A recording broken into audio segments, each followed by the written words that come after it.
The National Weather Service in Amarillo has issued a severe thunderstorm warning for northeastern Hansford County, west central Ochiltree County, until 7:45 p.m. Central Daylight Time.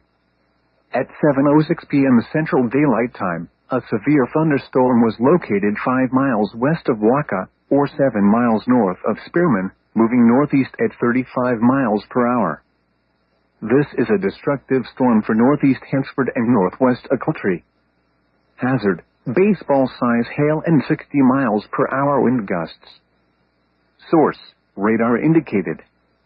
Impact, people and animals outdoors will be severely injured.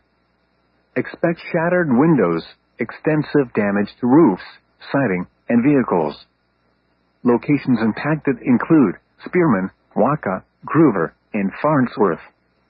A tornado watch remains in effect until 11 p.m. Central Daylight Time for the Panhandle of Oklahoma and the Panhandle of Texas. For your protection, move to an interior room on the lowest floor of a building.